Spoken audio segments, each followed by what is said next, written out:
Or elected on keadilan logo.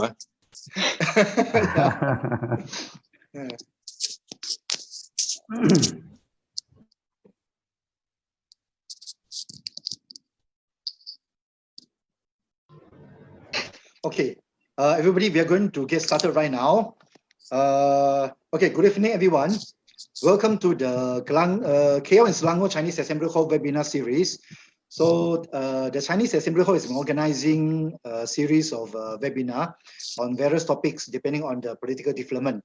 But today's, we have organized the first webinar in English, and then we will be organizing the other one in Malay in September. Okay, so for today's topic is the way forward. What's the next phase of political development in Malaysia? Okay, from my perspective as the moderator, this topic is very important. We have seen formation of a new party, Parti Pejuang Tanah Air. And initially we thought YB Syed Saddiq is with Tun M. And then only today, I read from news that YB Syed Saddiq will be setting up a new party. So it's not with Pejuang. And we also seen the interplay between the Perikatan Nasional and Muafakat Nasional. So now which one is which? Is the one Perikatan Nasional headed by the Prime Minister, the main coalition, or the Muafakat Nasional?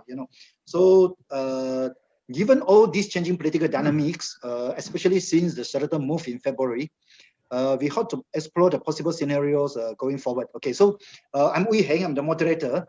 We have put together 3 wonderful panelists today. They are all formers. So the first one, this evening we have with us the former Youth and Sports Minister of Malaysia, YB Syed Saddiq. YB is the Member of Parliament for Muar. And we also have the former Deputy Health Minister of Malaysia, YB Dr. Lee Boon Chye. Dr. Lee is the Member of Parliament for Gopeng. And we also have the former Member of Parliament for Sungai Siput, Dr. Michael Jeyakumar Devaraj. Dr. Kumar is the currently chairperson of PSM, Parti Socialist of Malaysia. Right. So today, it is a privilege indeed for us to have them with us and to share with us their insight on the topic. I will talk a bit more about the expectation before I pass over to Dr. Kumar.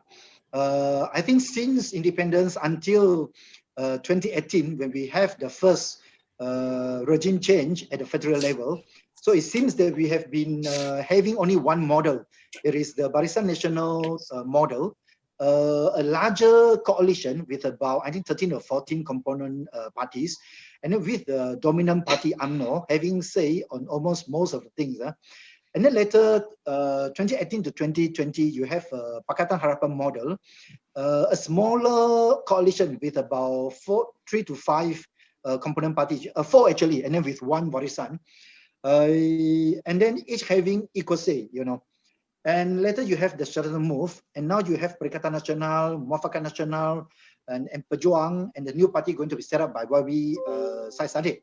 So can we expect something other than the Barisan Nasional model, which has been dominating Malaysia's political scene for almost, I think, 5 to 6 decades? Okay, so throughout those years of political dynamics, although there is changing of government, but we have also been talking about the role of minority party, such as Parti Socialist Malaysia. So will there be a role, or will there be a significant influence given the position of a minority party in this country, given the kind of electoral system that we have? Okay, so now I would like to invite the first speaker, Dr. Kumar. So the audience today, please join me in welcoming the first panel speaker, Dr. Kumar. Dr. Kumar, please. Okay, thank you, Heng. Thanks for inviting me for this very important session. I think it's a very relevant topic. So the topic today given to me was the way forward. What is the next phase of political development in Malaysia?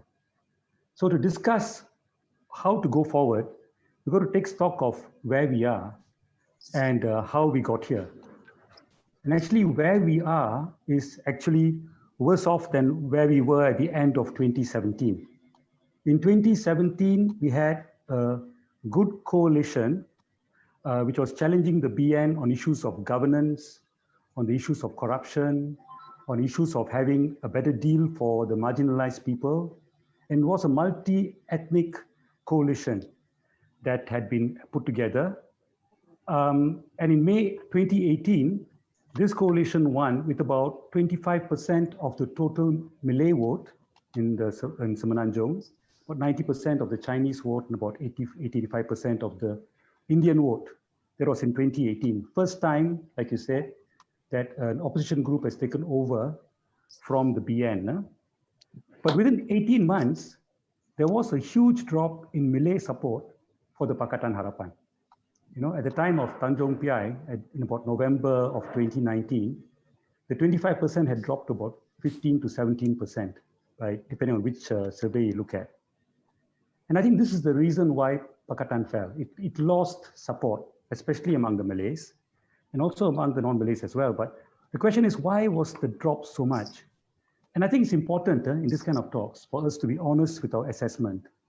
Otherwise, there's no use having talks, And I think the drop of Malay support for this is basically two main factors, One is, for some reason, Pakatan Harapan withdrew support for some of the marginalized groups after taking power. For example, the fishermen, the traditional fishermen in Malaysia, about 70,000 of them were getting $300 a month under BN before that. In June of 2018, that scheme was stopped. The rubber smallholders, those with less than 5 acres of rubber land, would get a top up into their bank accounts each time the price of scrap rubber fell below $2.20 per kilo. So they'll get a certain sum of money into their accounts every month. Now that scheme also was stopped in 2018, in June. Then we have the scheme, we have the BRIM scheme, right? We had BRIM, it's called BSH later. After Pakatan Harapan took over, the individuals, single people were dropped from the thing, even including single mothers, So there are various things like that. Oh, the other thing was the government came up with the comment that in the future, there would not be the new employees coming into the civil service would be not on a pension scheme. So I think a lot of these things worried Malays, and at the same time, UMNO was going around saying, you guys are finished because, you selected this Pakatan Harapan, which is controlled by DAP and all these Chinese, and they're going to cut away your support. And it seemed like what Pakatan was doing was going along that line. So we just gave them a lot of ammunition. I mean, we could have expected UMNO will do that, but to give them ammunition to shoot us is exactly what we did for the first year, you see? Okay, that's one. The other main problem, I think, what I call it is the clash of narratives. It's a question of what is the nature of Malaya? What's the nature of Malaysia? And there is the view, there's one view, there are basically two narratives and variations of that. The first narrative is that Malaysia is part of the Nusantara Melayu. There was a previously existing Malay or indigenous polity, and then now you have a modern state imposed upon the previously existing local indigenous political system. And that's what you see in the constitution. You have a modern state, equality before the law, same criminal law, same land law for everyone, equality of citizenship. But at the same time, you have the system of the Raja Melayu. It's there, quite an integral part of the constitution. You have Malay as a national language. You have Islam as religion of the federation. So you have actually a two-layered kind of a nation. You have a nation which recognizes the previous Malay polity, the indigenous polity. And on top of that, you have a modern nation on top of that. Now, the DAP narrative of a Malaysian Malaysia and the meritocracy and complete equality, in some cases was interpreted as complete equality. That means equality of all languages. equality of all religions. And there are some people who are saying that the only indigenous people of Malaysia are the orang asli, and the Malays who are coming from Sumatra and from Java. They are equally immigrants as Indians and Chinese. Some people were saying that. That was a clash, you see. There was a clash which some Malays found that offensive, found that even not only offensive, found it, made them scared, you know, that if you say that you are equally, they are equal to the other so-called immigrants, then what is the guarantee for their language, for their religion? So I think that is also another factor. So I'll urge the audience to think about that. Because basically now, people, depending on which side you stand, I mean, most of the non-Malays will blame Azmin, blame Muhyiddin, you know, call them people who crossed over, backdoor government and all that. But not enough people are taking into account the fact that we made some serious mistakes. You know, the thing of the withdrawal of subsidies, the clash of narratives, you know, this was all okay to talk in those terms to a Chinese crowd, to non-Malay crowd, when your opposition was fine. But when we became government, to talk the same way, well, led to the 25% dropping to 17% and dropped to the collapse. I think right now, if elections were held, I think the PH will lose about 25 of the seats it currently has. So, okay, what is the way forward? I think the way forward is we got to rebuild the coalition. We got to go back to the drawing board and actually see where we went wrong and build from there. We can't just patch it up. You know, Humpty Dumpty has fallen and all the king's horses can't put him together again. I think we have gone backwards. We need to rebuild the coalition. We've lost Malay support. We've lost some non-Malay support. And I think we got to do it by looking at a few things, you know. One is the whole issue of poverty, the whole issue of rural poverty. And you got to understand the causes, you know. It is not laziness, you know. I hear that too often. The Malays are lazy, they're looking for subsidies, they're always on the handouts, they're being spoiled rotten. We got to cut down the subsidy business and all that. You know, you got to see on a global scale, commodity production by small farmers all over the world, whether it's in Malaysia, and Latin America, or Africa, or in India, they're getting a bad deal, you know. The terms of trade for agricultural products in exchange to manufactured products or to intellectual products, the terms of trade are getting worse and worse. You've got to sell more and more of agricultural commodities to get the same high quality product. And the problem actually is the world trading system. The MNCs, the huge companies, the billionaires, they're controlling the system and they're squeezing out the profits from our people to low wages. You've got to recognize that and say the poverty that smallholders, that agricultural producers face is partly at least linked to the global economic system that has been transferring wealth from the third world to the first world ever since we got independence. So just to say, oh, these Malays are, I hear this sometimes, you know, from non-Malays, you know, oh, we pay the taxes, we build up the economy, we are the productive ones, and these guys want more and more handouts. You talk like that, and you want them to vote for you, trust you, you look after the interest. So okay, okay. The other part of that, you look at, for example, factories. You know, there are factories in Bayan Lepas who just came maybe about 5 years ago from the US, from Silicon Valley. In the Silicon Valley, they're paying an equivalent of about 15,000, 17,000 Malaysian ringgit per month to the workers there. The moment they come here, it's 10 times less. It's 1,500, 1,700 for the same work, for the same amount of, you know, semiconductors being produced. Because those factories are basically translocated here, same technology. Don't tell me it's productivity. World Bank tells you it's productivity. IMF tells you productivity. World Bank and IMF are part of this whole global system that's been screwing us up. But we believe them.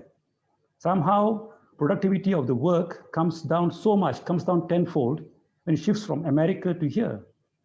No, it's not productivity, it's bullying.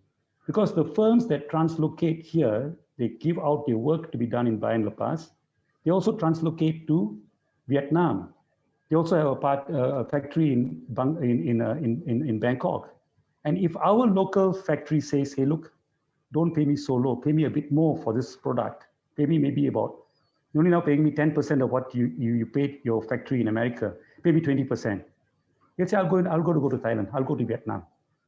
That's what's been happening. That's why our factory workers get 1,002, 1,005 below the poverty line. And that's why there's poverty here. The question is, we've got to look at that. Not say it's laziness, not say it's because productivity is low. That is what the World Bank tells you. And the World Bank is lying through their teeth. So these are the kinds of things that the Pakatan Harapan, sad to say, we didn't look at. We look at World Bank and say those guys are from Harvard and from Yale and from Stanford. They have the truth. No, they are not. They have made a mess of things. The other issue, okay, is the issue of the SME sector. Up till now, Bumiputras, Malays, have difficulty getting into the SME sector. That's a fact.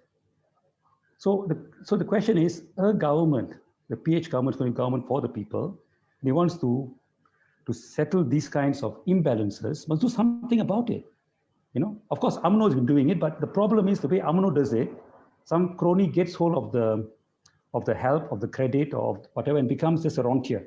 Just makes money, he sells it, and he gives it over to a non-Malay to actually do the work, and doesn't build up capacity. But the issue has got to be handled. So these are the kinds of things I didn't see Pakatan looking at, and see Pakatan doing. These are the kind of things that we have to have a plan. How do we assess the problem of low wages in Malaysia? And it's not easy to access that. It's not a question of just raising a minimum wage, because we are tied into the ASEAN free trade zone. So if we raise our minimum wage here too high, our shoe factory in Malaysia will lose out to the shoe factory in Vietnam because their wages are lower there. Transport is only a bit of the cost. And our goods, our shoes and our shirts may be more expensive than those made in Vietnam. And we will deindustrialize. So how do we handle this problem of low wages when we are tied into ASEAN free trade, which makes 99% of our goods and services zero tariff? These are the kinds of issues that we have to look at, which sad to say, Pakatan didn't pose these questions in those ways, didn't look at it. It's always, oh, Malaysia is, and Mahathir said that, Malaysia is. I don't agree with that. It's not laziness, it's that the way we are articulated to the global economic system. So this is what we need to look at, that we have to look at the marginalization, we have to look at poverty, and we've got to work at it together. We can't look at rural poverty as the problem of Malays and that's for the Malay parties to look at. No, it's for all of us to look at. It's a Malaysian problem. We claim to be a Malaysian movement. That's a Malaysian problem. The barriers that Malays face in getting into the SME sector, that should be our problem as well. So I think we have got to look in that way and move in that way. And the issue of narratives. I think for when non-Malays, not many of them, but some people do say, oh, he's from Java, he's from Minangkabau, he's from Sumatra. He's also an immigrant like me. So what's he talking about? Now, I don't agree with the ketuanan, and I think that's the other extreme. The ketuanan, because I mean, ketuanan means a kehambaan, I think that's wrong. But when you say a thing like this, when you deny a certain Malayness about Malaysia, the fact that Malaysia, there are indigenous people here. There was a Nusantara Melayu from Patani right down to Timor-Leste. There are different ethnic groups speaking different languages, but they're from the same rumpun, from the same family. They're the Iban, they're Dusun, they're Kadazan, the Bidayu. They're the same family of people. And they were in this region, and there were feudal sultanates here before the British came, before even the Dutch came, there were.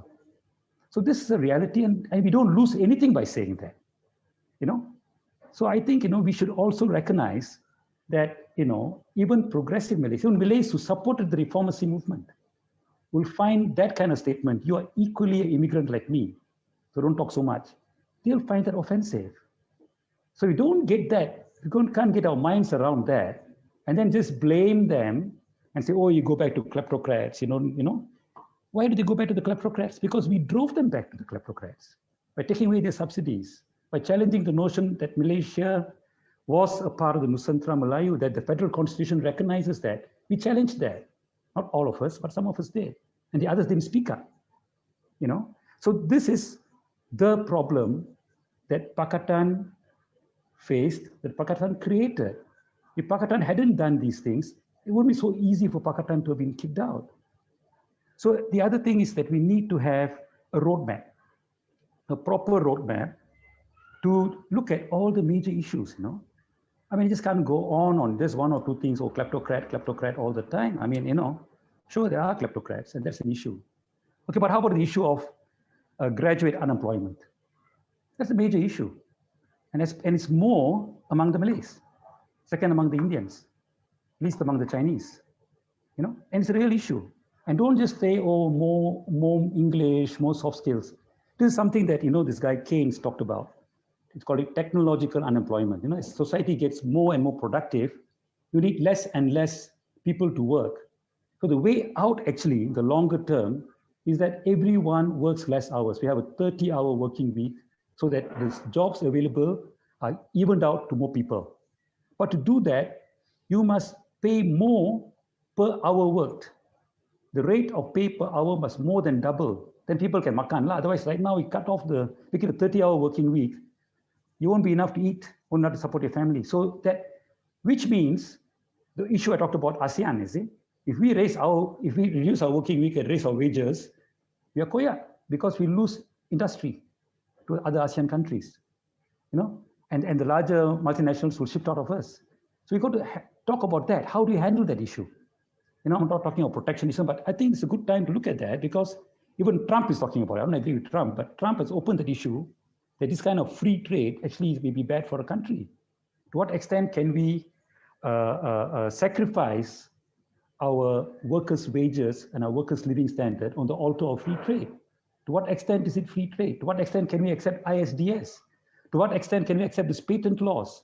I think it's time to push back on some of these things, and that's what we've got to discuss. And we need to have a roadmap for this, you know. We've got to discuss these things, got to sit together, different racial groups, different groups in society, and have a roadmap that we have to discuss what we will do when we get into power. Not get into power and suddenly say, you're Minister of Health, you handle it. But you don't have a working plan. Do we privatize it further? Do we go for national health insurance? What do we do? We don't have a plan. Pakatan didn't have a plan. Didn't have a plan for how to handle migrant workers. Didn't have a plan how to handle TPPA. Didn't have a plan. Sorry to say that, but that's the truth. We talked about GST, over exaggerated how bad GST is, but took away GST, prices still went up. You know, people say, what are you guys doing? So I think this is what we need to do, really. You know, we need to go back. I think Pakatan is not ready to take over, and I think can't take over now. It's a problem. I think we push election now, we're going to do badly and lose more seats. But if 3 years is a long time in politics, we got to come back. We got to look at the issues of poverty. Got to relook at the issues of narratives. We got to look at how do we have to be if you want to rule the country for everyone. We got to have a good comprehensive roadmap on all the major issues. And it's got to be done openly, dialogues, discussions, seminars. So when you come into power, then we know how to rule. Instead of putting ministers from here and there into posts, and they got to scratch their heads and wonder how the hell they're going to manage. That's what happened the last time around. So I think I've reached about 20 minutes. I'll stop here and let my other speakers give the input. Okay. Thank you. Thank you, Dr. Kumar. Okay, so Dr. Kumar basically has touched on a few things, from the withdrawal of subsidies and then to the clash of narrative during the Pakatan Harapan era. And he also touched on the rural poverty, and then he questioned the imbalanced global economic system and how we in Malaysia should address the problem of low wages. And then he also commented, you know, that Pakatan didn't really have a plan, and we indeed need a proper roadmap to address those issues that he has discussed. Okay, before I pass it over to the second speaker, okay, the KL and Selangor Chinese Assembly Hall will continue to organize more of such a meaningful webinar series, but we will need your support. So anyone who would want to contribute can be made to the bank account of KL and Selangor Chinese Assembly Hall. It's a public bank. The bank account number is 3077340127. I repeat, 3077340127. You can actually get the details on the Facebook of the KL and Selangor Chinese Assembly Hall. So once contribution is made, you can send a copy of the transaction receipt to the Secretariat through WhatsApp at 012-664-5702. Yeah. Okay, so the other speakers, they might want to respond to Dr. Kumar later, but now let us hear what the panel would like to say, their original idea about today's topic. So the second speaker will be YB Saddiq. So people will want to know, why you are going to set up a new party and not joining Pejuang. And your insight, I mean, you as representing the younger generation, what is your insight going forward for Malaysia? How we can address the existing issues, whether during the BN era or during the Pakatan Harapan era, with the new party that you are going to set up. So now let's welcome YB Saddiq. Hopefully he will give us some insight on the topic and as well on the question that I raised just now. YB, please. Thank you very much. Assalamualaikum. Tasha Hao, ya priority vanakkam. Thank you for providing me this platform to speak. I'd like to start off by saying that last election was truly historic. It was historic because it proved to all Malaysians that a change in government was possible. That despite the media monopoly, the billions of ringgit spent, the continuous oppressive tactics, but people's power won. And it proved that the impossible can be possible. However, I think what Dr. Kumar rightfully pointed out, I don't have to repeat his points, there were mistakes made and mistakes which we need to learn from and hopefully never ever repeat.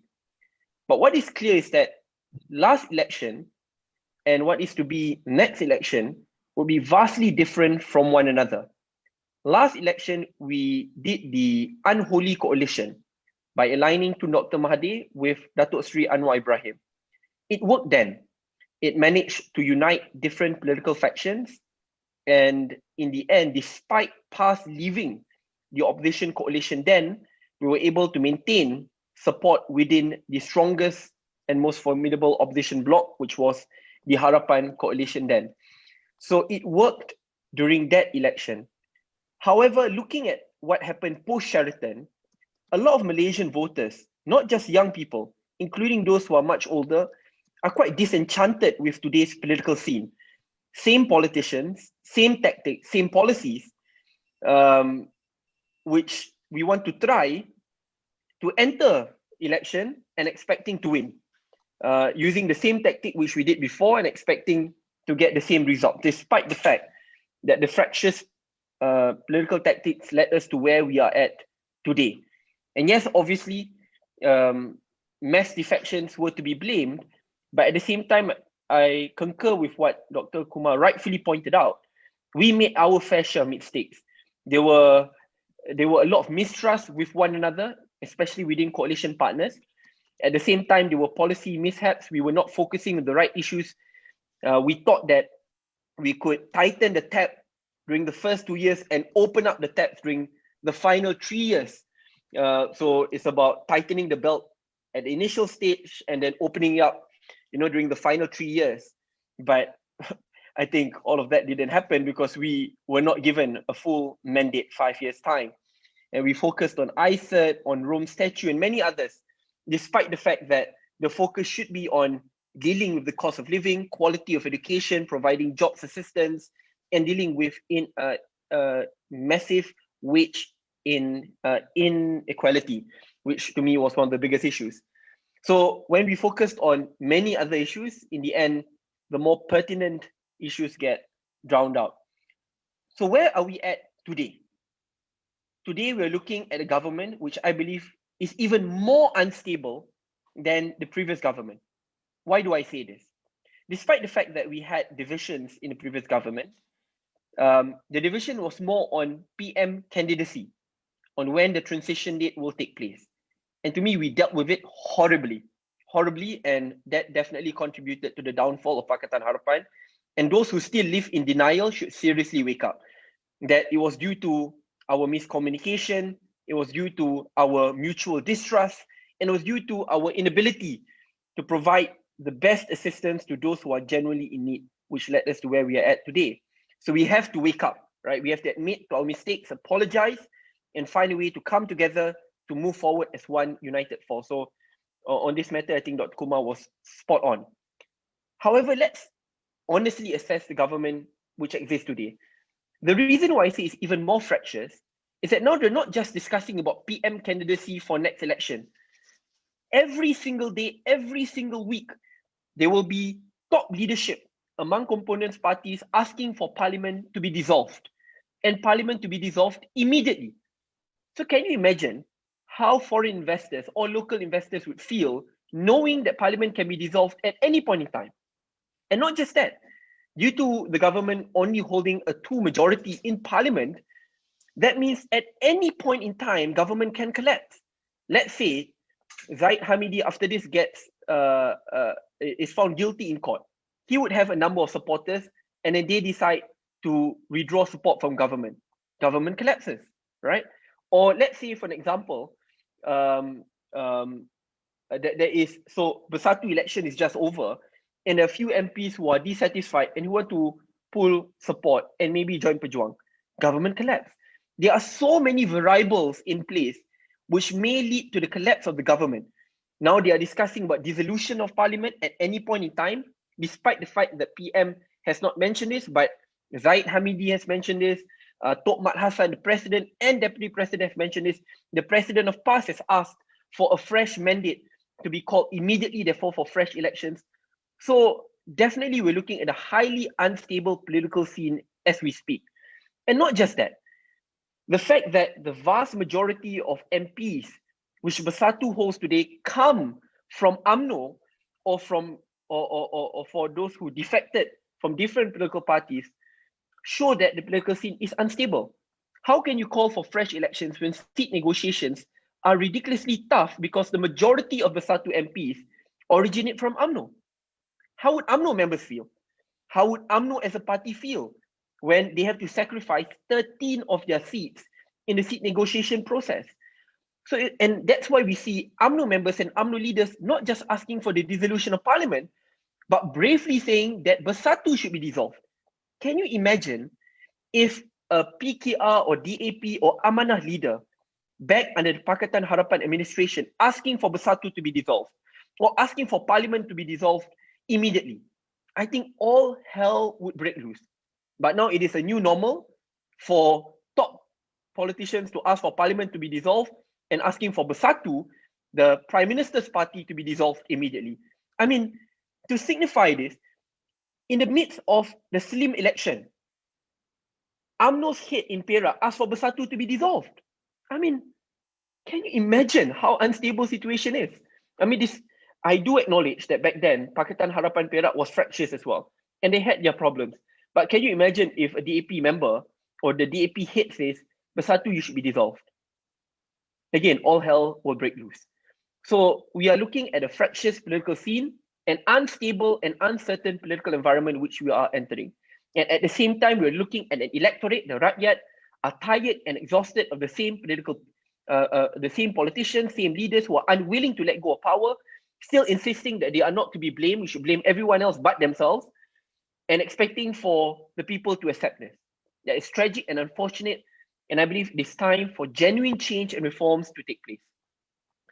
So let's look at what I believe what politics will look like in the next 1 year. So we've established it's very fractious, it's uncertain. What's the best way to move forward?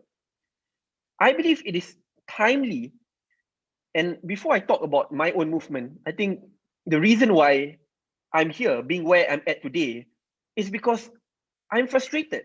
And I'm pretty sure it's not just me. Many other young people are frustrated that we are in the problem which we are in today because of ourselves. And we can't keep on deflecting the blame to others. We were slow in reforms. Let me give one simple example.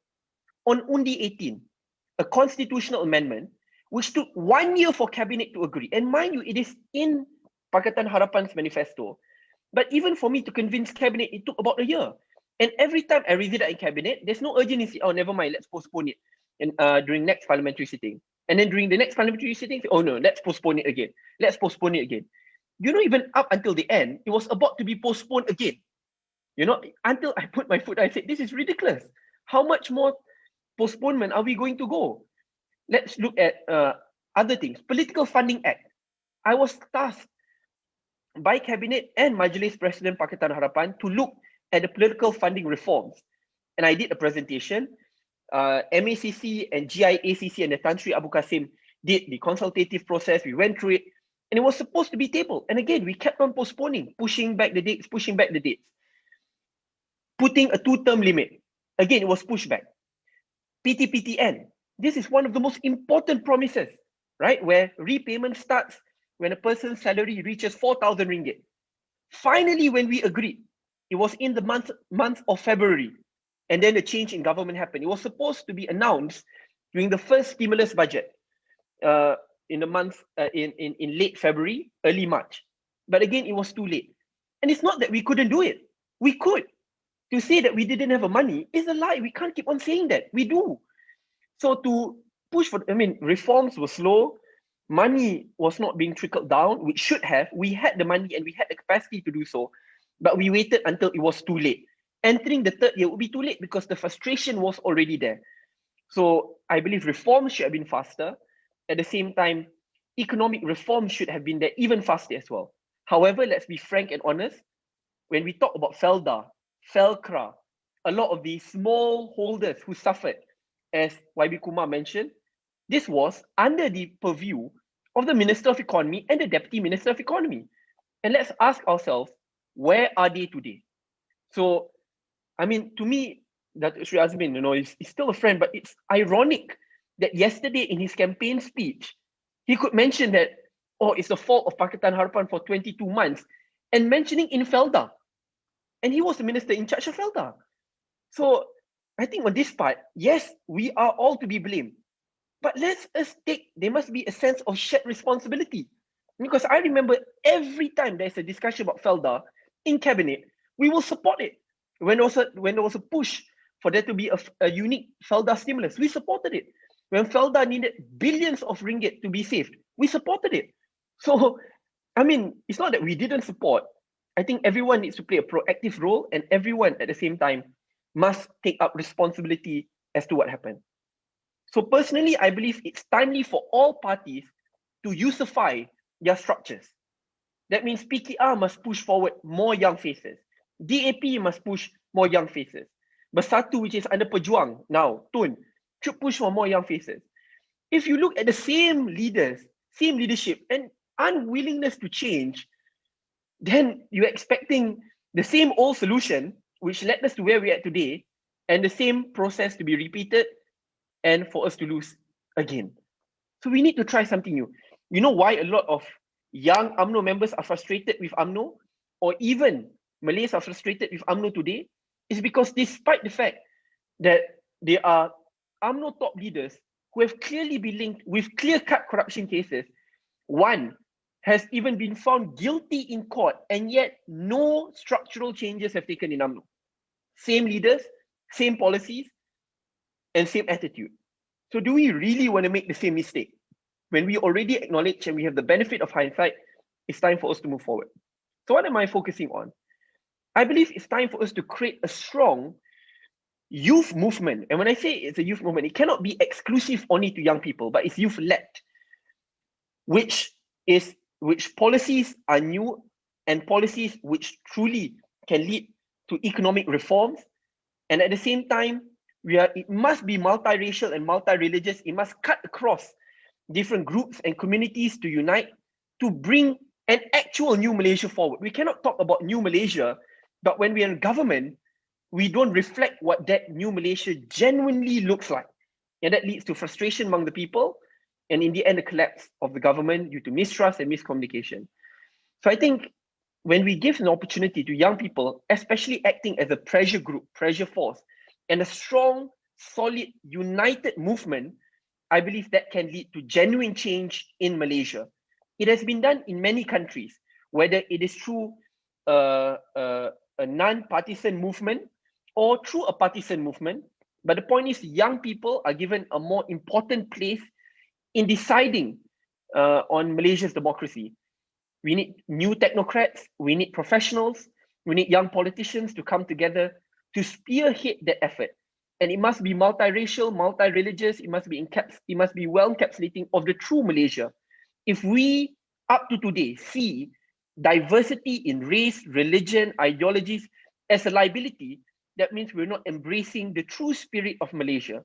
In reality, a diverse Malaysia is a great asset for Malaysia. And we need to revitalize that asset to ensure that we cut across party lines or on race and religion to move forward and marching forward to ensure that the new Malaysia which we talk about actually gets realized. So I think I spent my 20 minutes. I'll entertain questions later, but that's it for me. I'm still hopeful for Malaysia. It's just time for us to come together to ensure that that new Malaysia actually gets realized. Okay, thank you, YB Saddiq. Okay, YB has touched on quite many things, although he has not answered the question on why he's choosing a new party and not joining Pejuang. Maybe he can answer later. Okay, so basically, YB Saddiq has touched on the how the Mahathir Anwar cooperation has worked in the past, and then the point to current situation where currently is more unstable, the current government than the previous one, and then the mutual distrust, and then to say that those who are in denial should wake up to realize what really undergoing now. And then he also mentioned something very interesting. He mentioned about how UMNO people, how Malay feel frustrated in UMNO, given the same leaders, same policy, same attitude, and then no structural change. And then he mentioned about the new policy needed that can reflect imagination of new Malaysia. Yeah.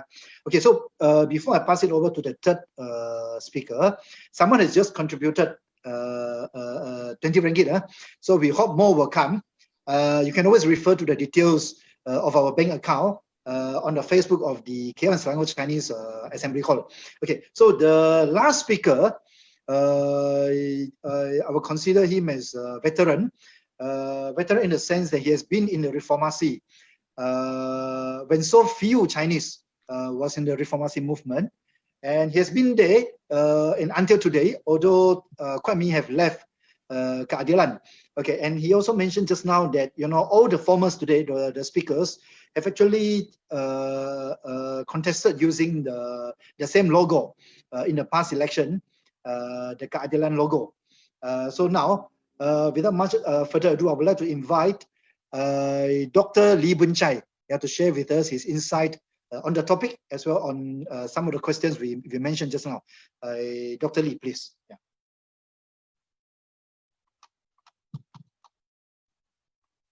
No sound. You need to unmute, Dr. Lee. Yeah. Thank you for inviting me to this forum. Certainly, it's a great experience to be the same platform as YB Saddiq and Dr. Kumar. And some of the things has been mentioned, but I will have to repeat some of the facts because we got to go back to history without looking at what has happened in the past, learning from our mistakes. It's difficult for us to chart the way forward. Certainly, if you just look at the past 2 years, it was certainly a momentous 2 years. UMNO was defeated, a party which was deemed to be invincible, and not just a defeat, but you can see that the whole Barisan Nasional almost collapsed, and UMNO subsequently almost decimated until the Sheraton move. So we could learn a lot. But I must say that my journey in this political movement started about 20 years ago at the height of Reformasi. And I would have to reiterate why this is important. Because at the height of Reformasi, it's not just about Anwar. I didn't know Anwar personally, I didn't know, neither do I know Mahathir personally, but I think that there was an opportunity, and that was the torch, torchbearer, which fight for democracy, for good governance, and more importantly, is a Malaysian platform, like what Syed Saddiq said just now, a multiracial, multicultural, multi-religious platform where every Malaysian has got a chance to contribute. And that's where I joined Keadilan. And with that, of course, we went through difficult times after 99 and almost decimated in 2004, but emerged again stronger in 2008 with credible coalition, with proper seat negotiation and electoral pact. And we managed together with Keadilan DAP and PAS at that time, get about 47% of popular vote in 2008. And after that, of course, Pakatan Rakyat in 2013. And in fact, in 2013, the popular vote for Pakatan Rakyat was 51% versus Barisan Nasional of 47%. And this is first time ever where opposition coalition managed to outdo Barisan Nasional in the general election. And of course, subsequently with the breakup of Pakatan Rakyat, with PAS pulling out, certainly with the formation of Pakatan Harapan and Mahathir with PBBM and Pakatan Harapan joined hand and we defeated Barisan Nasional in 2018. Certainly, it was a historical movement. Even though we only get about 46% of popular vote at that time, and the victory was partly contributed by three corner fights between PAS, UMNO, and Pakatan Harapan at that time. But at the end, were we given the chance to govern? I think answer was yes. Because if you look at the sentiment analysis from May 2018 until May 2019, the sentiment analysis with regards to support for the government actually went to as high as 75% right after the general election. And even though it dropped to about 57% at 1 year anniversary, but still, we still had majority support. I'm sure at 75% at the height of the support comes from all races, Chinese, Malays, Indian, East Malaysian as well. And certainly there was across the board. And it was a support for a coalition irrespective of race and religion. And of course, those were history. We were given the chance and we squandered the opportunity. And as what Dr. Kumar has said, certainly I think the way economy was handled, the government expenses were handled, were more like a bottom line management, expense and income management rather than actual economic management. We thought of saving pittance from the expense account by cutting off all the so-called unnecessary subsidies without realizing that these subsidies for those who are underprivileged, for those marginalized group, for those who are living just at the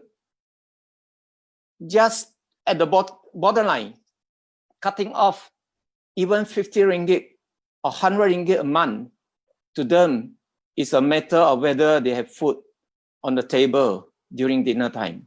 So I think with that aspect, I cannot be more agree than what Dr. Kumar has said. Cutting this subsidy at that particular point in time to the poor is certainly a suicidal move. No doubt, we were talking about tightening the belt. But we don't tighten the belt until we get strangulated. And I think in that sense, we actually strangulated our political survival. But having said that, I must say that the 22 months of governance did have some great success. I think the only 18 and automatic voter registration was one step forward with bipartisan support. And hopefully that will be implemented by next general election. And I must congratulate Syed Saddiq for pushing that through. And they were also successful electoral reform. I think the SPR under the current Dewan Rakyat Speaker at that time did introduce credible reform in the SPR. The way the by-election were conducted was certainly very professional, and that's what we want an SPR to do, not winning election for the ruling coalition, but conduct a free and fair election.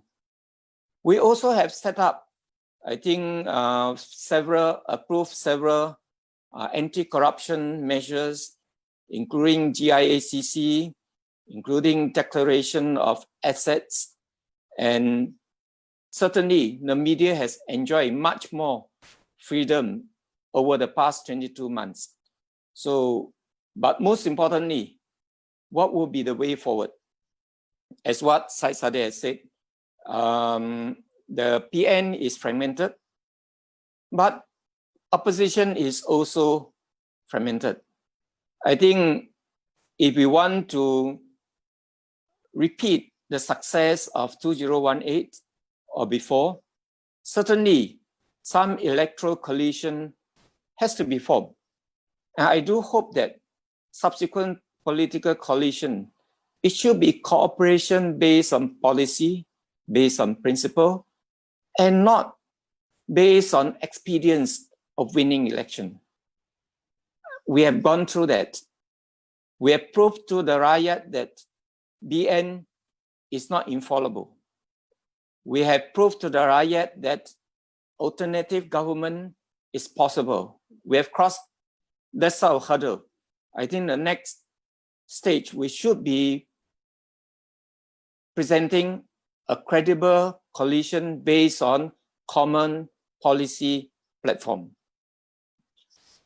Even though we do see that there are challenges ahead, but I think most important thing is for us, the way forward is continue to empower the Rakyat. I think I've been in this diplomacy for 20 years. We've been through, say, 10 years ago compared to now. Certainly, with regards to empowering of Rakyat, the first most important thing is information and media freedom.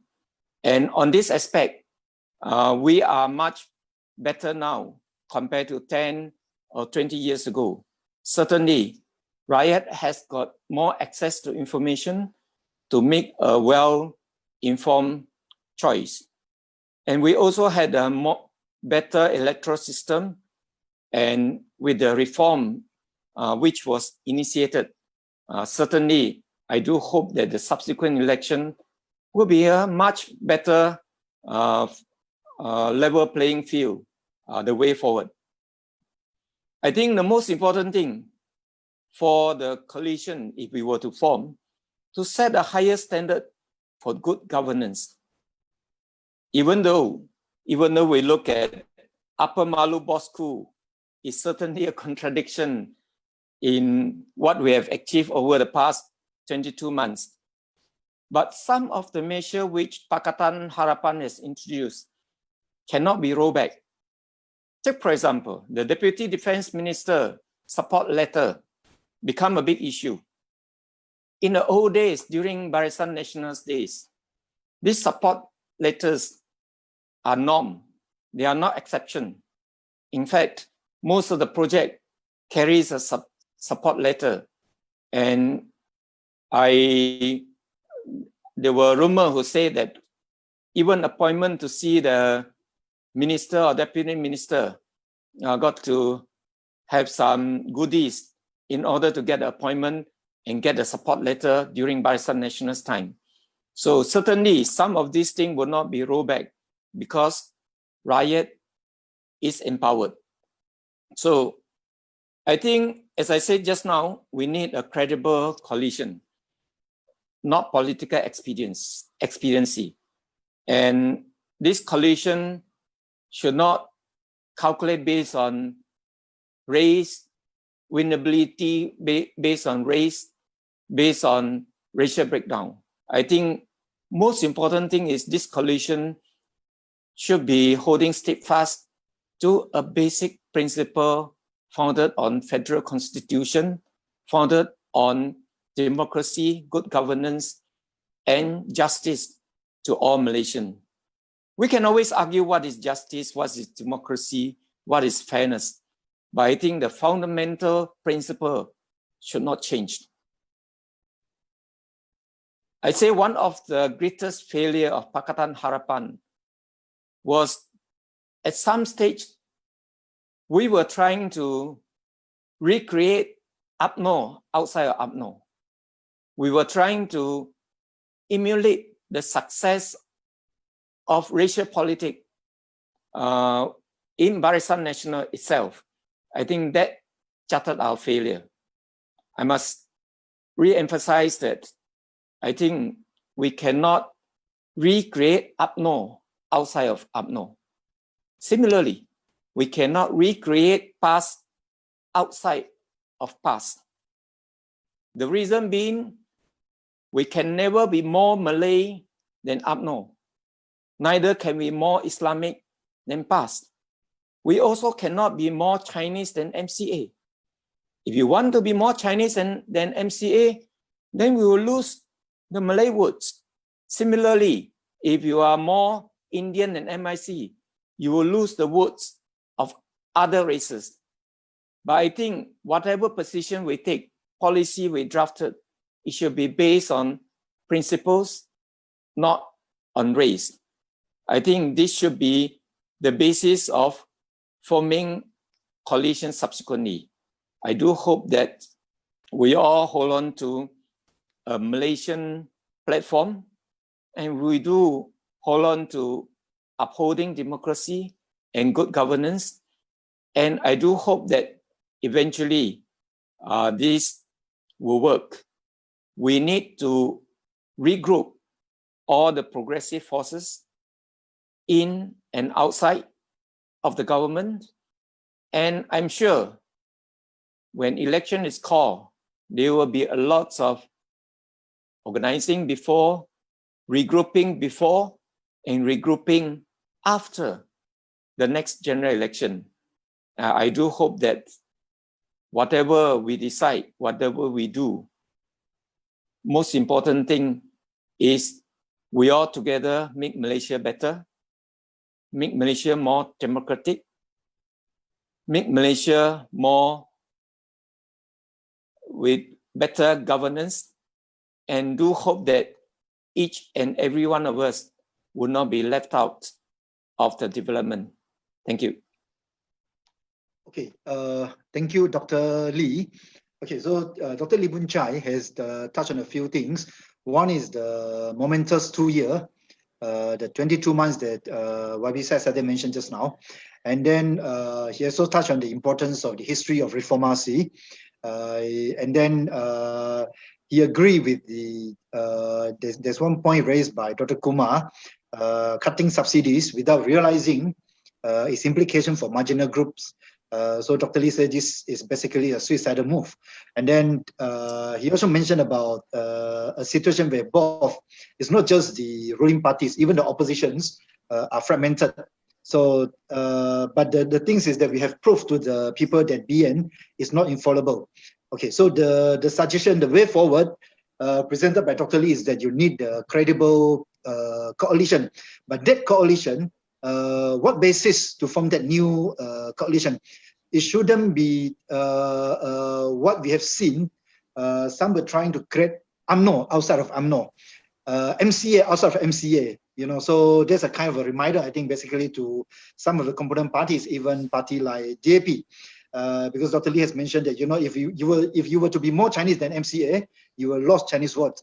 So the new grouping and regrouping, the new basis to form a new coalition to learn from all those lessons and see what the way forward for Malaysia. Okay, now the first round, we have listened to the three speakers, the three formers, and the second round, the speaker will respond to each other, and then the third round we will open to the question from the audience. The secretary of the Selangor Chinese Assembly Hall will compile the questions posted on the Facebook of the Selangor Chinese Assembly Hall, Kini TV, as well as the Malaysian Insight. Okay, we have actually got some of the questions here.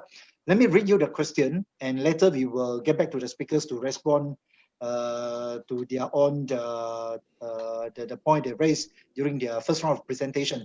Okay, some of the questions are this. Question 1. What is the chance of PSM making huge progress in Malaysia politics? Maybe Dr. Kumar want to answer later. And then question 2. Why so many U-turns since Pakatan Harapan leaked the nation? Maybe why YB Saddiq and Dr. Lee will want to answer. And then question 3. What is the promise given to LGBTQ community? Open question to all the speakers. And then question 4, specifically for YB Saddiq. Totally agreeing with the youth movement, but how do you convey these measures to Tun M and Anwar, allowing young faces to take the center stage within the party and they stay at the senior advisors? Okay, and then question 5, agreeing, okay, specifically for Dr. Lee, agreeing with Lee Boon Chye that the next coalition will be based on policy and not political expediency. Does Tun M to be dropped? That kind of question. And then question 6, can the new government do a U-turn on Undi 18 or not? YB says that. Can SPL decide they are not ready for the Undi 18? Is there a possibility? Okay, so these are the questions that the speakers will answer during round 3. As for round 2, we will welcome the speaker to respond to other speakers' point of view. Okay, so we will start with Dr. Kumar. Dr. Kumar, please. Okay, thank you. Am I there? Can you hear me? Yep. Hello? Yeah, can. All right. Okay. Okay, just 3 short points. I think one is YB Saddiq talked about the Pakatan National being unstable. My comment would be, it would be in the benefit of Pakatan Harapan if this government stays in power for a while. This is sometimes to regroup, to come up with the credible policies, to reach out, to show a new face. Because if we go into elections now, I think we'll do badly. So the thing is, the PN can only be brought down if in some important vote, the budget or something, suddenly UMNO pulls out the rug, doesn't vote together with PN, and then they lose that major vote and then they have to step down. So would the people on the Pakatan Harapan side, whichever party they are, consider stepping in to support PN for the time being? Reason being, we're not ready now to take on UMNO. I think at this point in time, there is a big chance that UMNO will do quite well if election is called. That's one. The second thing is what YB Dr. Lee talked about, talking about a credible coalition. And I think that's a very good idea that you have a good policy platform, justice for all. May I suggest maybe you should take it to the ground, because now I see that PKR has got like a shadow cabinet. All areas are covered. Maybe they should have discussions at central level and then also take it out to the countryside, to people. Have road shows, have town halls, and ask people, what do you think about these kind of policies? Get people to see that we are developing credible policies instead of just politicking about kleptocrats, but take it down to actual issues. And I think, as politicians, we should be honest with people. Okay? I tell my party, PSM, don't go around saying you can double minimum wage if you come into power, because we can't. Right now, we can't double minimum wage, because if you do, you're going to damage our factories, you're going to damage our production. So don't make promises just because we are in opposition and got no chance of coming into the government the next time around. Because at some time when you come into power, then they're going to say, what are you going to do? You know, at that particular day, you said this, now what about it? So I think we got to be honest with people. Say, look, we want to increase wages, but we can't increase it as much as we'd like to. Maybe we'll give you social wages, the form of pension. After the age of 65, everyone gets a pension. You know, we improve the safety net. We give subsidized public transport, perhaps. Social housing for the bottom 20%. There are other ways also of sharing the wealth of the country, not just through wages. So these are all the things that I think we've got to discuss and put it on the table and not make promises we cannot keep. Because then we also bluffing people, you know, just bluff them with things after coming to power, say, oh, it's just a manifesto, it doesn't mean anything. I mean, doesn't go well with people. The other thing about the comment that Dr. Lee said about you can't be more Islamic than PAS, I think your friends in Amanah would disagree with that. The question of what is Islam? I think there's a big battle going on, not only in Malaysia, but throughout the Islamic world. Whether you go for the letter, you know, of something that was uttered, you know, 1,000 years ago, or you go for the spirit behind that letter. And I think PAS is talking about, you know, Makasya Sharia, something like that, where they're talking about we should look at what was the principle, what was the value expressed, and how do you implement that value in this modern society. And so there's a big struggle going on in the Islamic world, not only here, but throughout the world, is what does it mean to be Islamic in the 21st century? Does it mean just copy paste from a previous time? Or is it trying to do a bit more work and look at what are the values and then take those values and see how it, I mean, like, for example, you know, Islam is very much against usury, because usury, you know, giving out of interest and all that was a major source of exploitation. Islam is also against slavery. Those were the major forms of exploitation then, not wage labor. Wage labor didn't exist so much then. So you cannot say I can exploit my workers, but I don't have usury, I'm all right. You know what I mean? So this kind of arguments is what I think the Makasya Sharia thing is about, of trying to say, what were the values? Usury was the main form of exploitation then. So what's the main form of exploitation now? How do we work on it now? I think that kind of thing, I'll be quite comfortable with that, you know? If you try and take the values of justice and of reaching out to the poor and helping people, and you say, how does it work out now? I can see how we can, I mean, for me, that seems to be a very good way of working forward, you know? So, okay, I'll stop here. Thank you. Okay, thank you, Dr. Kumar. So before I pass over to YB Saddiq, good news, someone has just donated a 50 ringgit to the KL and Selangor Chinese Assembly Hall. So for those of you who want to do so, so that we can organize more such webinar series, you can always refer to the details on the Facebook page of the KL and Selangor Chinese Assembly Hall. Is the public bank 3077340127. Okay, now get back to the webinar. So given the response of Dr. Kumar, I think Dr. Lee will want to respond to him later, but now let us hear from the YB Saddiq what is his question as well as his response to other speakers. YB Saddiq, please. Yeah. I share a lot of the views which YB Kumar pointed out. I think one which was particularly interesting is that it's beneficial for the country and also politically for the opposition coalition to allow for the ruling coalition to stay in government and that a fresh election should not be called. I think the way in which I want to look at this, it's not just from a partisan viewpoint or as a which benefits the coalition more, but I think from the Rakyat's viewpoint or for the nation's viewpoint, I think people need political stability. Almost every single businessman and women we meet up with talk about how bad it is for them, not just that they are dealing with COVID, but at the same time, there's great political uncertainty that the parliament can be dissolved at any point in time, a change in government can happen at any point in time, new political realignment taking place at any point in time. And uncertainty in politics definitely lead to business uncertainty, bad investments, and the rest. So I think what was recently discussed and raised by YB Anthony is particularly interesting, a call for ceasefire. And that ceasefire in no way means that, the ceasefire in no way means that we have to join Perikatan Nasional. That's not the case. It's more about giving assurance that there will be no attempt to topple government through SDs, or when there is a withdrawal of support from a group of UMNO MPs, we will ensure that the government doesn't fall. But in return, we will negotiate for reforms to be carried out by this government, for parliamentary select committees to be set up, for parliamentary allocations to be restored back in equal positions so that in the end, regardless whether you're in government or opposition, you can serve your constituents well.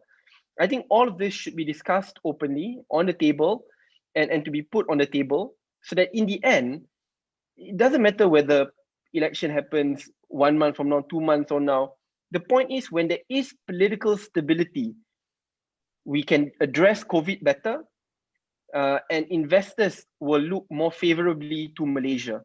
But if there's continuous political uncertainty and infighting, and the government can collapse at any point in time, I think Malaysia loses overall.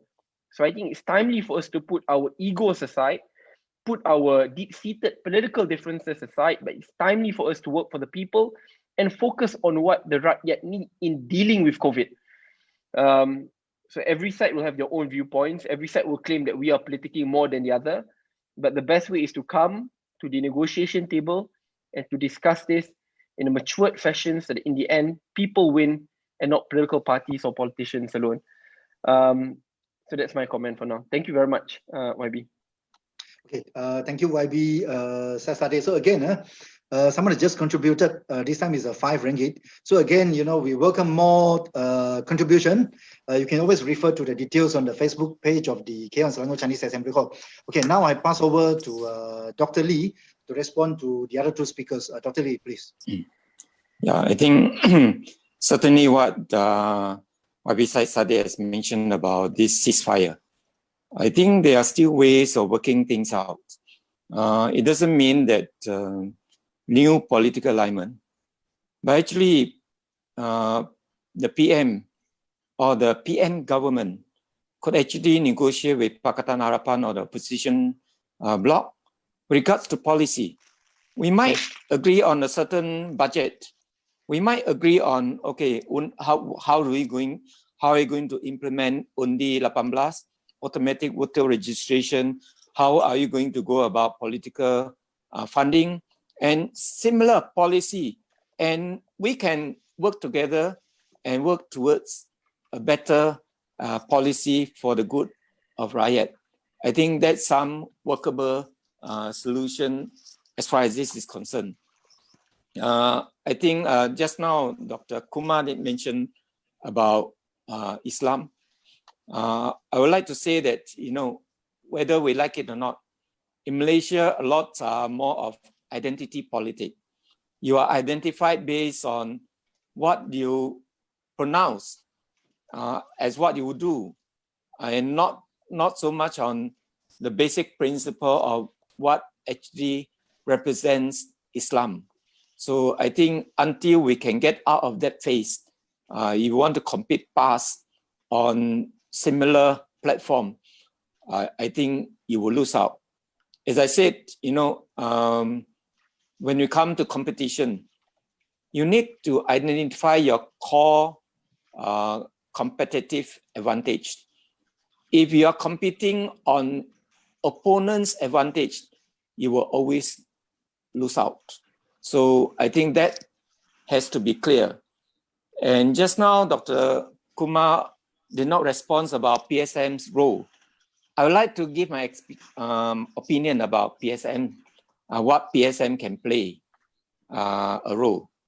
I think I did mention to Dr. Kumar before last general election, the most important thing before last general election, what I told him was, the most important thing is you must break the hegemony of UMNO and Barisan Nasional, which we did. And that's where we find that both sides, opposition and the government coalition, are all fragmented. Okay, so PSM can still play a role by joining a faction which they think go along their line, their position, their policy. So they can still play a role.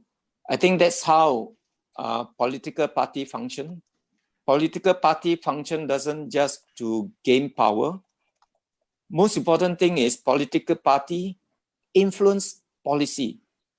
If PSM is still part of the coalition, then PSM can play an important role in influencing policy. So things like minimum wage, these are policies which have never been taught before. I think before 1999, you go way back in earlier policy, nobody talk about minimum wage.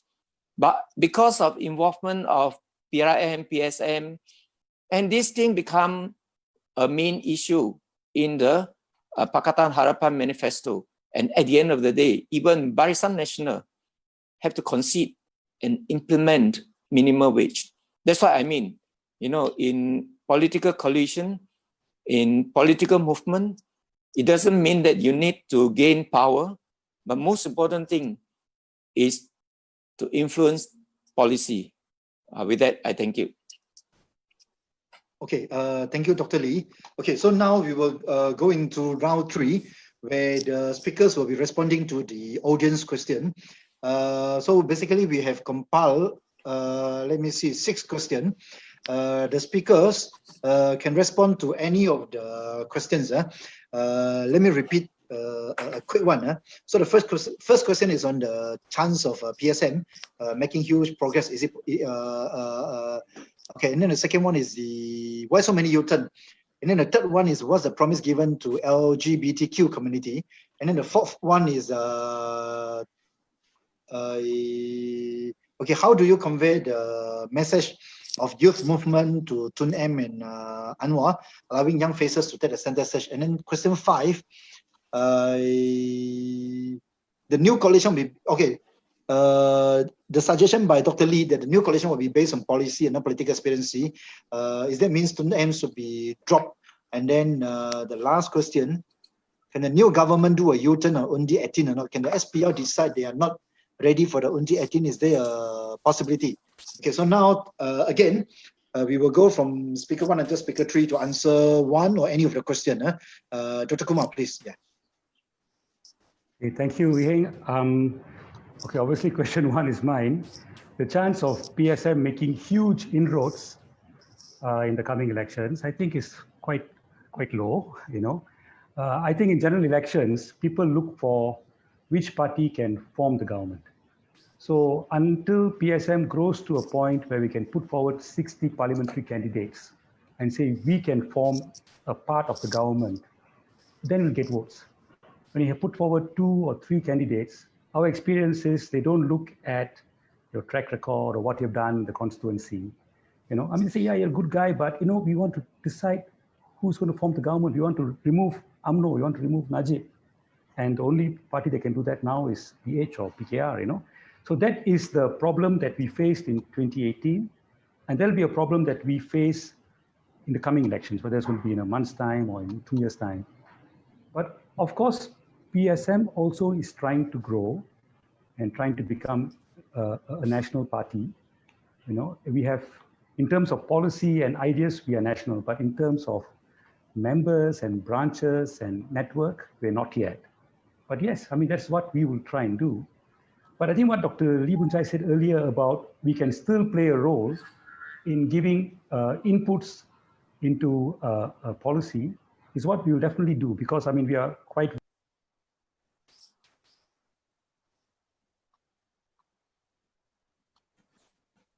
Sorry, cannot hear. Sorry, can you hear me? Okay. Can you hear me? You know, we had a meeting in Parliament where we had a meeting with some of the MPs in Parliament discussing what we think should be done regarding the COVID-induced recession. So yes, definitely we'll play that role, you know, but at the same time, we'll be trying to grow the party. Now, I think I'll just look at question 3 as well, if you don't mind. What is the promise to the LGBTQ community? Yeah? I think the LGBTQ community has got to understand the political process going on in Malaysia. And right now, there is a tussle within the Malay community as to which is the truly Islamic party, which is defending Islam.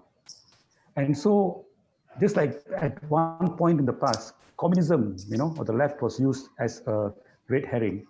Now LGBTQ is used as red herring. Or that Muslim supports LGBTQ, is undermining Islam, is too liberal. So that's the problem, it's been highlighted. So I think what we in PSM are trying to, our stand is, you've got to respect people with a different sexual orientation, with a different gender identification as human beings. They're equally human beings and they shouldn't be mistreated. They had to be respected as human beings. And so I think that's the kind of thing we got to, we got to push at. And that diversity is something that, for the religious people, we got to argue that diversity is something that is made by God. It's not made by you. Let God decide, So this is the kind of thing we got to do, I think so to kind of counter some of the attack is what we can do. I think it's a defensive move. I think we can't be talking of trying to organize a gay pride, for example, in Malaysia. Things like that, you're going to get reactions. But I think to say these are human beings and you cannot have violence against them, you cannot be rough on them, you cannot sack them because of their sexual orientation. I think those kinds of things is something that I think what we should all be doing. Treat them as human beings. Okay, I'll stop here. Okay, thank you, Dr. Kumar. So, yeah, okay, now I think there are two questions specifically for YB Saisade. Number 4 and then number 6, but of course, YB, you can always respond to other question as well. So, YB Saisade, please. Yeah. So 2 questions. The first one is, how do I convey the idea of this youth movement and convince to Dr. Mahdi and Datuk Sri Anwar Ibrahim? First thing to point out is that the success of a movement lies not in the leaders, but on the supporters or on the masses. So on this part, I think it lies in the hands of young people. If the youth of Malaysia believe in the cause and the policies and in the people who spearhead this movement, then in the end, it is bound to succeed. And if the movement is strong enough, then whichever leader in whichever party will have to listen to the voices and the grouses of the movement, whether it is Datuk Sri Anwar Ibrahim, whether it is Tun Dr. Mahdi, or even Tan Sri Muhyiddin Yassin, because they are bipartisan resolutions which we can look at together. Undi 18 was a key example in which bipartisanship won. And I'm pretty sure there'll be many more reform agendas in which we could forward together.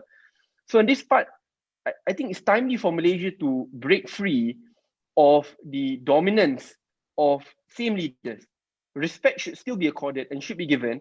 But I think the question which was asked is, how do I convince Tun M and Datuk Sri Anwar? I think in the end, both the national leaders must also respect the voices of young people.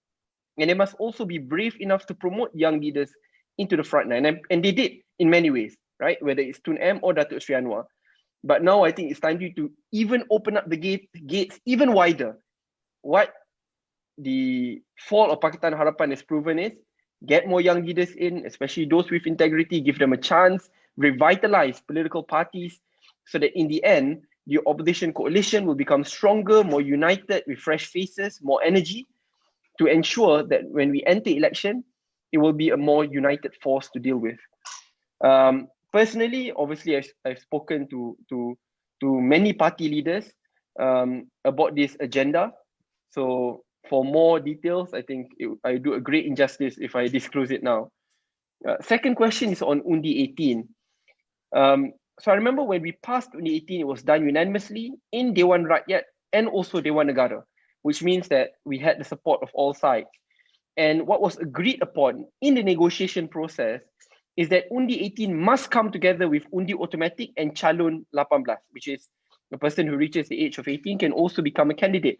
And that was the compromise which we got when we negotiated with the opposition bloc. Again, I can't be snobbish and arrogant to thinking because I'm a minister and I'm in government, therefore I get what I want, and opposition bloc's negotiations will not matter.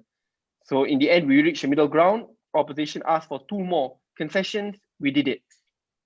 So the concessions means that everything must come hand in hand. Undi 18 must come together with Undi Automatic. Technically, Undi 18 can be done immediately. It's not tough. because it's just about reducing 21 to 18 years old. What takes time?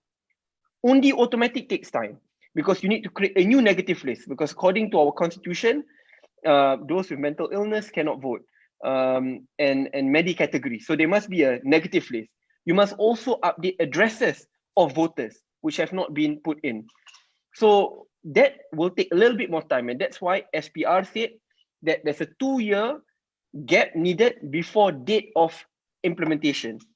And that's why even when there was a change in government, the official response given by the government, by SPR, Minister Taqiyuddin, and also by SPR, is that latest, that means the latest date of execution of Undi 18 will be June 2021, because we passed Undi 18 amendment in June 2019.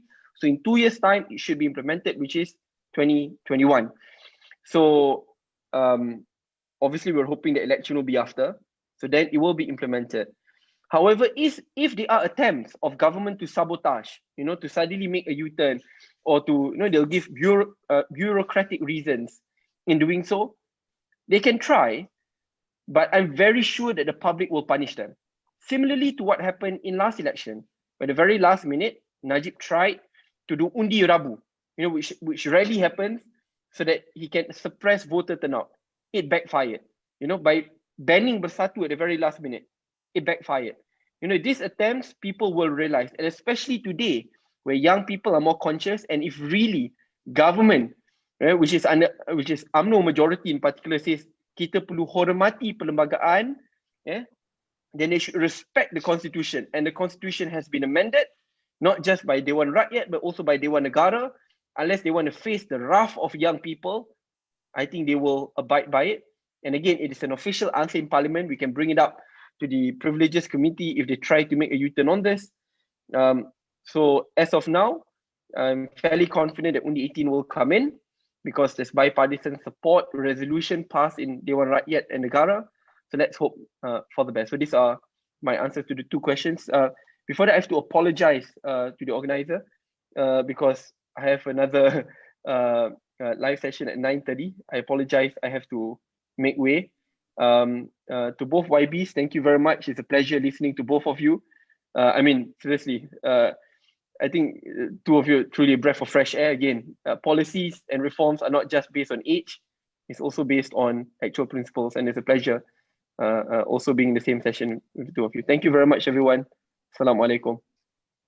Okay, thank you, YB Saddiq. Yeah, no worries. Okay, so more news coming in. Someone has just donated a 100 ringgit. Okay, and then more questions coming in as well. So I think now there are 2 or 3 questions for Dr. Lee. There's one question I mentioned just now. Should Sutun M be dropped according to the new coalition suggested by Dr. Lee? And then there's one new question. Anthony Locke has proposed an inter-party deal to end political instability, demanding the government for parliamentary reform and equal constituency funding. Would you agree with the confidence and supply pact with the PN government? Is there any other reform you want from PN besides parliamentary reform and equal constituency funding questions? Okay, let me see, is there any other questions? And then, okay, there's one more question, but it's for YB Saddiq. I'll just read out the question. Italy has had 61 post-World War II governments, and yet is ranked 22nd highest in terms of inward FDI, foreign direct investment. So Malaysia is ranked 44 on the same study. So why should there be a moratorium on the change of government in Malaysia? And then what about online voting? Waiting in the sun is not what I'm looking forward to, especially when there is no anti-hopping law. And then there are 2 more questions for Dr. Kumar. One is, what is the prospect of PSM and the new youth party if we keep the first pack, the post-electoral system? What changes do we need for your parties to stand a chance to be an effective opposition or even part of the government? Okay, the other one is, capitalism has made many Malaysians rich. Why should Malaysians embrace a socialist agenda? Okay, so we will come back to the questions for Dr. Lee first. So now I pass it over to Dr. Lee to answer that 2 questions and of course other questions as well. Dr. Lee, please. Yeah.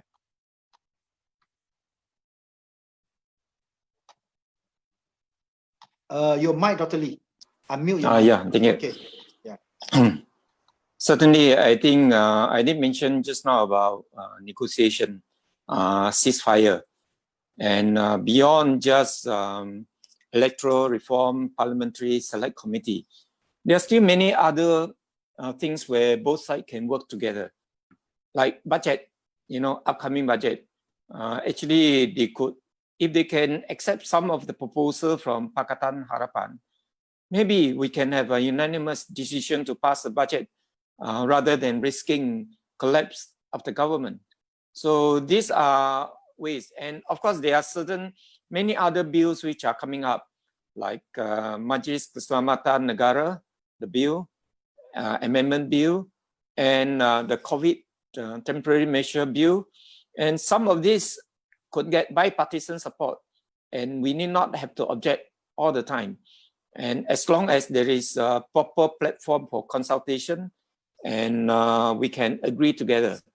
And certainly, parliamentary select committee and political funding and implementation on free and fair election should be top of the agenda for cooperation.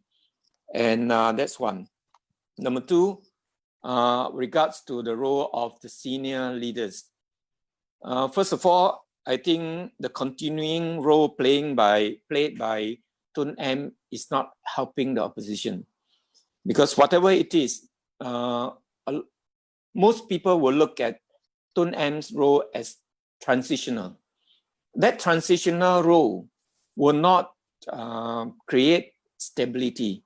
It doesn't give confidence regards to stability. So I think Tun M should consider advisory role rather than frontline. Certainly, I still support Anwar, and Anwar is still relatively young, energetic, and fresh, and he doesn't have the baggage of the 22 months of Pakatan Harapan government. And Anwar has actually proven the support he had got during 2013, when he led the Pakatan Rakyat coalition with 51% popular vote. Of course, we know the first past the post system doesn't ensure popular vote translate to more seats. And Anwar is the only one which can create a rainbow coalition which can form the next credible government. So I think at the end of the day, and I still believe that Anwar still got a lot of ideas where he wants to implement regards to instilling good governance, democracy on the Malaysia platform.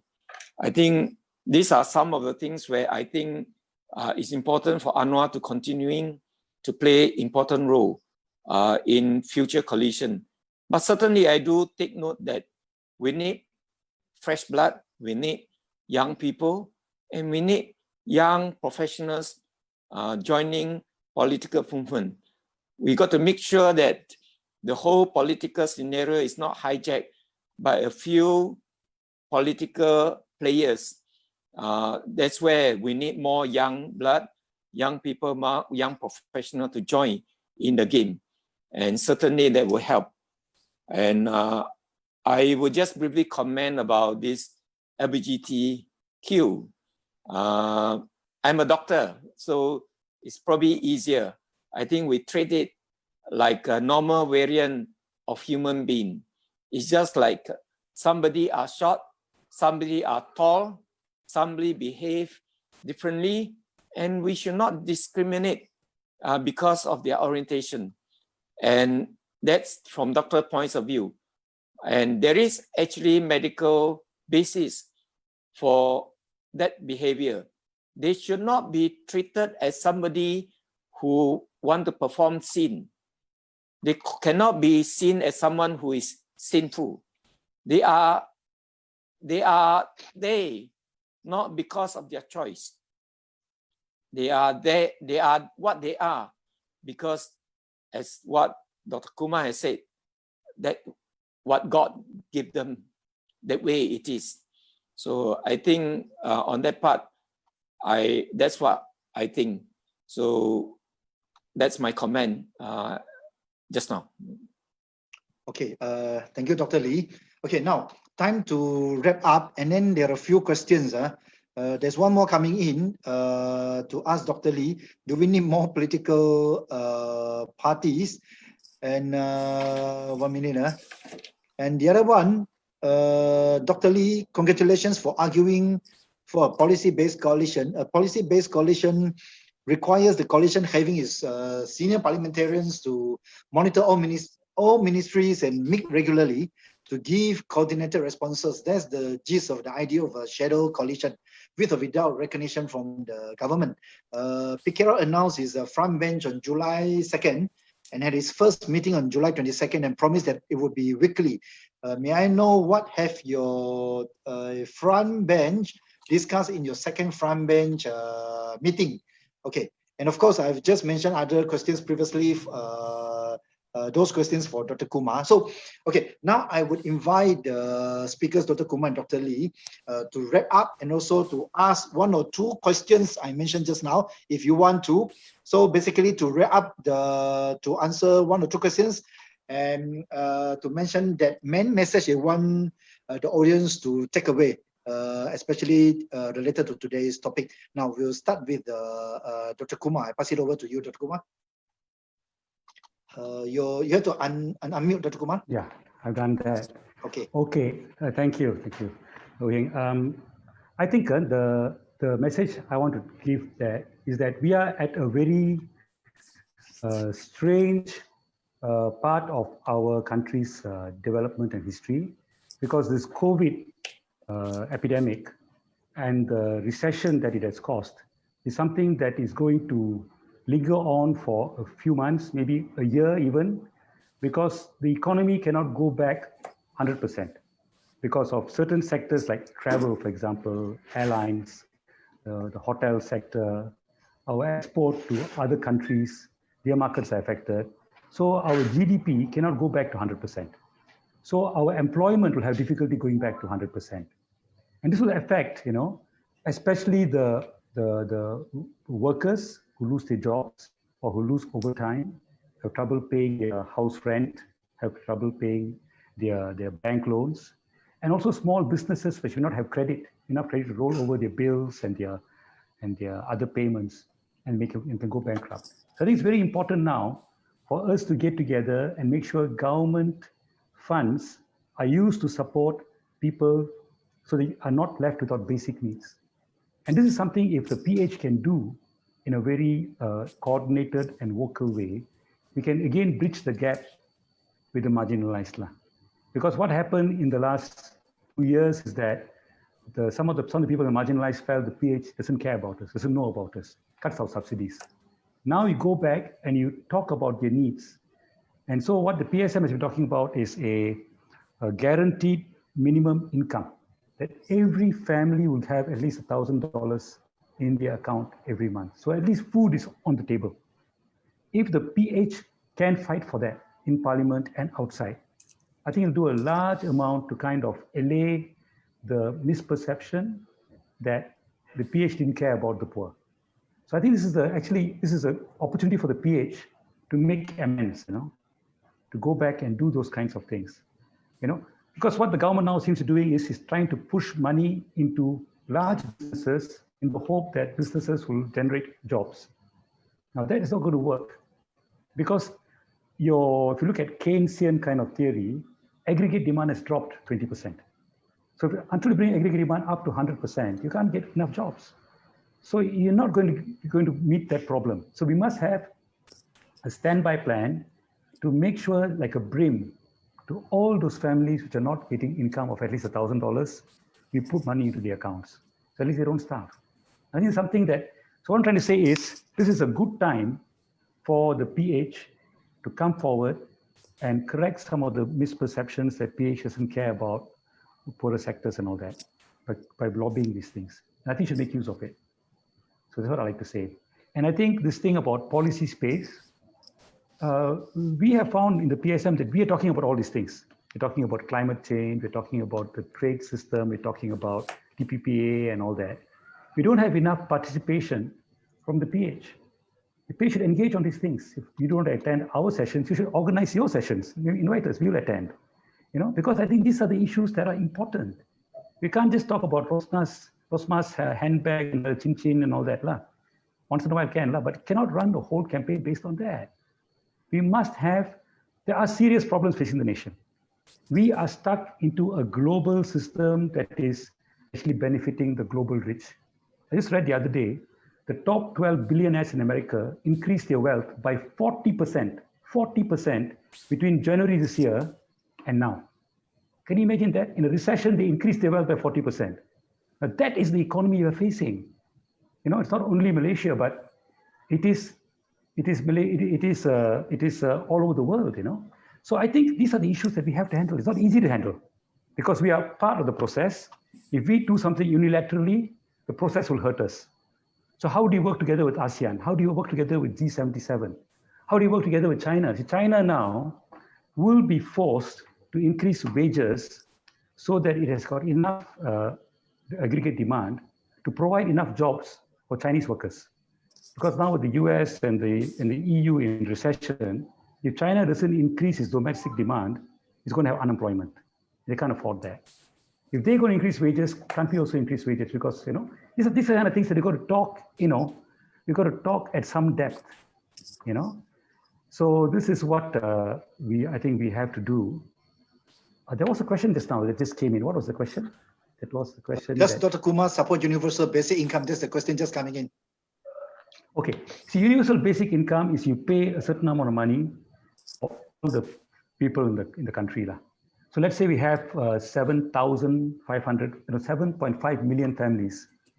So let's say pay $1,000. It means 7.5 billion per month. We have asked for guaranteed minimum income. That you pay this $1,000 to those families which are not getting an income. Either they are small businessmen whose business hasn't picked up, or they are workers who have lost their jobs. So it's only about, we think it'll be about 2 billion a month. The reason why we're choosing a minimum, guaranteed minimum income and not a universal basal income is the amount of money. How much money are you going to spend? How much money do you have to spend? How much can you borrow? How much can you borrow from your central bank? It's not limitless, So if you can't do a UBI is a good idea, but no country has done it. So do you want to be the first to do it? And if you do it wrong, if you print too much money, you can ruin your currency. So I think we have got to be realistic. Like I said earlier, no point me, just because I'm not in government and I probably won't be government next time around, to come out with promises which are not realistic. I don't think it's fair. I don't think it's fair to our voters. I think we've got to be logical. We've got to be realistic. But I think a minimum guaranteed income of making sure the 2 million people, families in Malaysia are getting less than $1,000 a month, get some help every month until they can stand on their own feet. I think that's doable. So that's my answer. Thank you. Okay, thank you, Dr. Kumar. Okay, so now I pass it over to Dr. Lee to wrap up and also to respond maybe to one or two questions. Dr. Lee, please. Thank you. I think there are a few issues which I would like to respond. First, what is the role of multiple small political parties? I think under the first past the post system, small party cannot survive when there's big coalition who are fighting one another. So I think, but small party can still play important role by forming coalition. So I think this under the current fragmented government and fragmented opposition, it's important for small party to form coalition and work out some electoral pact or even a full-fledged coalition.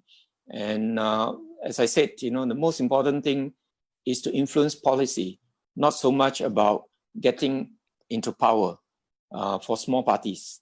That's one. Number two, the second question about shadow cabinet.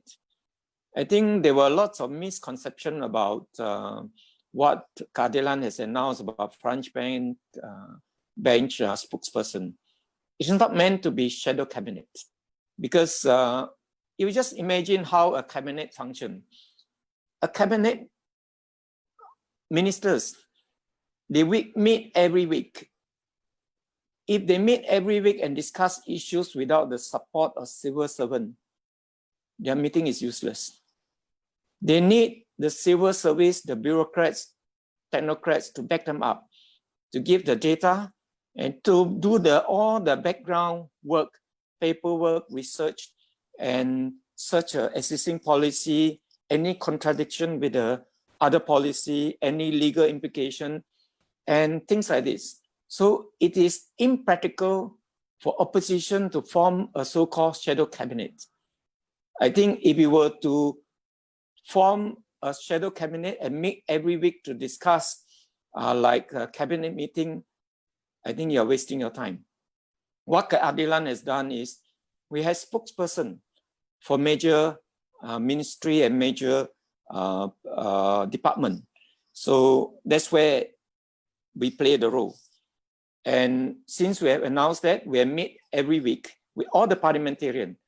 I think we have discussed COVID, and I presented the COVID and discussed what are the implications, the way forward, what are the policies which we should be looking at. And we also had 1 week we discussed YB Sim, the former Deputy Agriculture Minister. He discussed about how Ministry of Agriculture function, various departments. And there was another week, Ministry of Tourism, on Ministry of Tourism. So every week, the parliamentarian from Keadilan will meet and discuss issues or ministerial issues. So these are the things where we do.